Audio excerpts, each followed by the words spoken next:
Welcome to the Real Estate Pros Podcast. This is episode 2 with our special guest today, Anthony Tabar. Hi, Anthony. Hi, guys. How are you? Good. I'm very good. I'm really good today. That's amazing. Yeah. Thanks for coming. We're so excited to have you on. Oh, thank you so much. I'm really excited to see you guys bring this thing to the top real estate podcast in the country. Well, this is called the Pros Podcast, so we're inviting professionals who are experts in their field, and we just want to ask you, an expert in a specific niche. Thank you. Yeah, no, it's very, very nice, flattering to be recognized by you guys. Thank you. So to start off, can you just tell us how long have you been in the business? How did you start? Yeah, so just briefly. This August will be 16 years as a licensed realtor. I got my broker's license shortly after I was licensed as a realtor for no particular reason. I wanted the designation. I always enjoyed school, which sounds funny coming from me. I have people who know me. I just liked I like getting a good grade. I find there's no grades in real life. You know, the only measure we have of our success is how much money we've made or how much commission we've earned. But school is like, I tell my younger cousins, like, stay in school as long as you can, because it's just so simple. Like they give you a book, you read the book, you do well on the test, you get an A+. You know, Exactly. Nobody's giving you A+s in real life, right? So anyway, I became a broker, and I just kind of drifted for a good like 9 years until I found the pre-construction product, and I made it my focus. Part of the reason why I got into pre-construction was because as a resale agent for 8, 9, 10 years, exclusively as a resale agent, I couldn't figure out how to be the best at it. Like I always say this to people, like if I'm gonna list your home, I'm a realtor and you're a seller. How can I promise you more money than Taufik can? What can I do to guarantee that I'm gonna get you top dollar for your home? There's no guarantee. I mean, look, timing is important, exposure is important, but I mean, I can pay for marketing just as much as he can pay for marketing. Yeah. I can have 12 open house signs instead of 6 open house signs. What can I possibly do other than like maybe having a little bit, have a head start on the negotiations? I just couldn't provide certainty to my friends and family and my loved ones when taking on their project. But pre-construction is a lot different. Based on the relationships you have with builders and the way that strategically builders sell their buildings, by getting your clients in earliest, you're guaranteeing them the lowest possible price that they can pay for that particular unit in that particular building. Yeah. And if you're successful and you can get them into the first round of sales, you'll literally watch other people in future rounds of sales pay more for the same product that you just got your client at. And I'm saying like $10,000, $20,000, $50,000 more. When you genuinely care about your clients, like if I'm helping my sister buy a condo, and I see that the unit under her in 2 weeks later sold for $10K less than I got hers for. Yeah. My God, I want to give her $10K. Yeah. You know what I mean? Like that's how I feel. Like I feel like I fucked up. You know, like I don't know. I guess I'm sensitive about that, and maybe because of the fact that a lot of my clients were sphere of influence, were my friends, my family, my cousins, my friend, friends of friends who are trusting me with the biggest purchase of their life. I want to do the best job I can. So some of your clients, they already saw that by working with you, they made more money by working with their cousin realtor, right? And my clients, like I've met just over the phone, like on the internet, they were registered for our ads. Like we've become really good friends, and they've made a lot of money, and they're always asking me, Anthony, when's the next one? When's the next one? When's the next one? You know? And I tell them, like I say this all the time, Andrew, you guys have heard me say this, I'm not the same realtor that's going to help you buy a cottage in Muskoka. I'm not the same realtor that's going to help you open a nail salon in Oakville if you're looking for commercial space. I feel like real estate is such a vast industry that whatever niche of the market you're looking at getting into, is you should find an expert in that niche. And I know I'm going to be crucified by a lot of agents for saying that, but that's just what I strongly believe. Like, you know, you don't go to a corporate lawyer to get a divorce. Yeah. You know, you don't call a You don't go to a dentist if you're having problem with your knee. You know, Makes sense. there's specialists in all of these fields, and real estate being the biggest thing you're ever going to buy, the most expensive thing you're ever going to buy, I would hope that you would want to be taken care of by an expert, and not a cousin who just got their license 2 weeks ago. You know. Yeah. But why the public don't treat realtors like, as you said, lawyers or doctors, where there's specialties? I guess I feel like people think all realtors are the same. that's a great question. That's a good question. Why do you I think think that? because the licensing process is probably is not as hard as becoming a doctor, accountant, lawyer. There's a lot more schooling required Yeah. for that. But and they see, I guess, you know, some realtors can make more money than doctors. Some realtors can make more money than athletes. You know, Yeah. and to have only gone to school for 8 months to get a license that allows you to make more than It's crazy. I think there's some resentment there, maybe. Yeah. There's probably some resentment.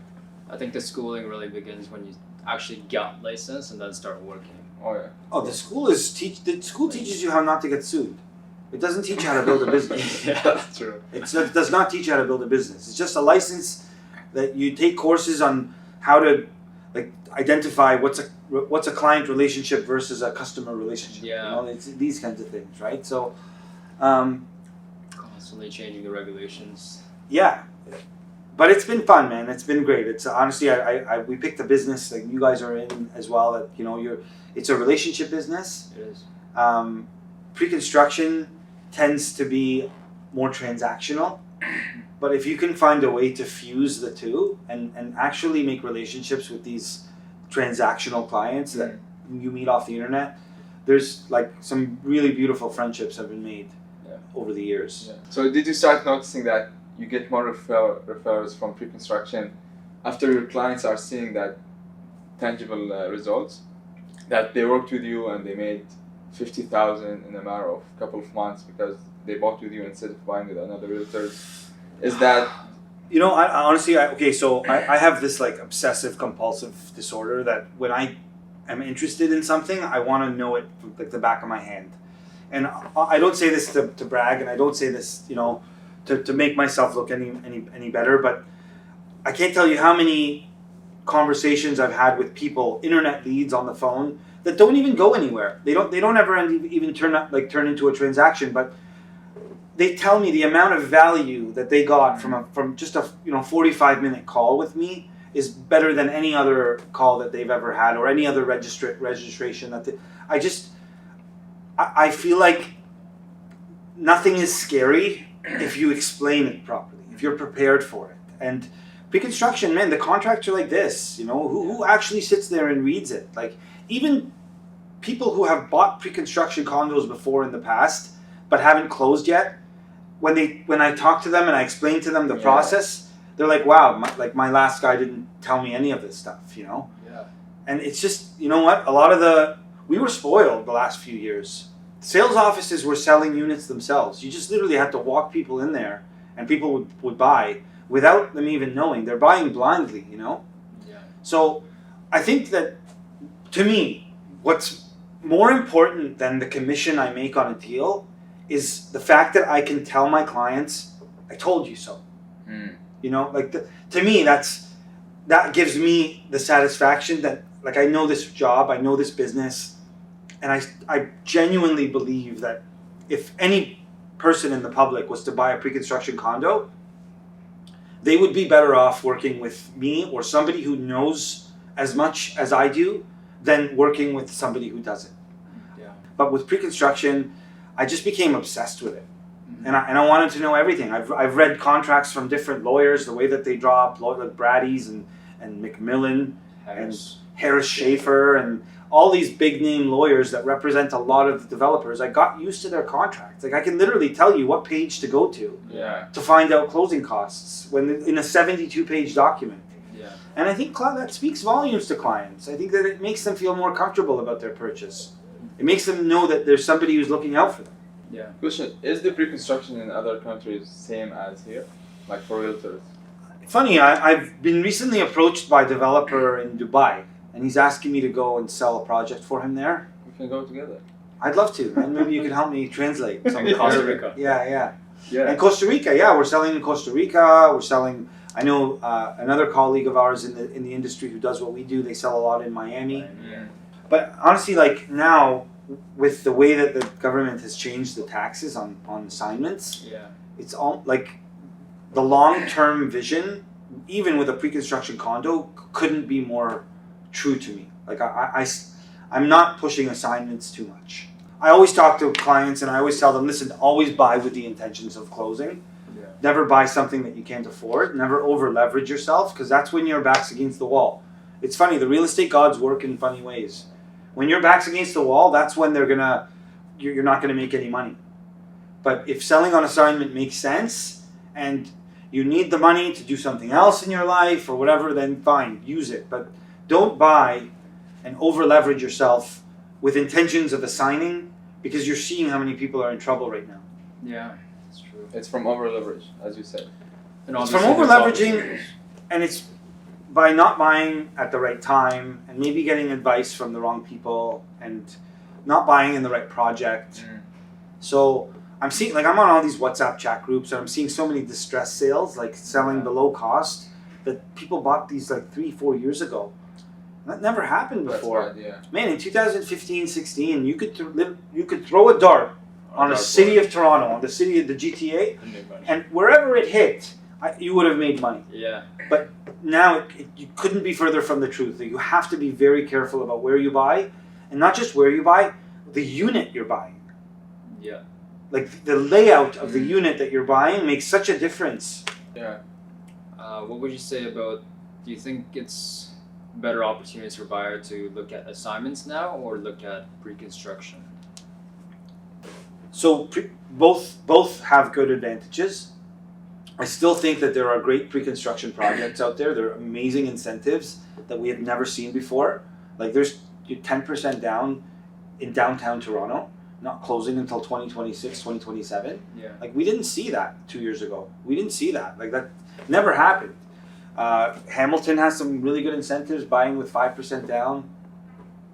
I think I just saw a promotion today with Milton. Thompson Towers has a great promotion, 5% down. So yeah, there are some really good opportunities out there with pre-construction, but again, you can't, like, I cannot stress this enough. You really need to know the project, the builder, the location. Just if you're looking at buying a pre-construction condo, the first thing you should ask your agent is, how many units have you sold with this builder before? Really ask them that, and just, you can tell by their body language, by their answer, whether this would be a good idea to be buying with them or not. With the assignments, if you have cash right now, cash is king. Like there are some people who are in some serious trouble Yeah, that because can't close. that can't close. I do think that there are some really good opportunities, but I also think that now more than ever, you really have to be careful with what you're buying. And it's very clear that you bring a lot of value to your clients. Obviously, pre-construction or whatnot, it's more than just looking at pricing and layouts. Yeah. What do you think about the market now? Like I was just gonna mention, like I don't think that the landlord business is a very attractive product at the moment. Right now, yeah. You know, so you were asking me about assignments and pre-construction. I would 1000% advise my clients to go that way, than to buy existing condo and rent it out. Okay, so you're telling me that a one bedroom in Dan at Yonge and Eglinton right now is like, can we say average 700,000? Yeah, I think Is that's that fair? I would say that's fair. So $140,000 as a down payment, land transfer tax, closing costs, how much do you think that'll be? The 20? Yeah, closest 20. About 20,000. So that's 160K out of pocket. Now you have a balance of 560,000.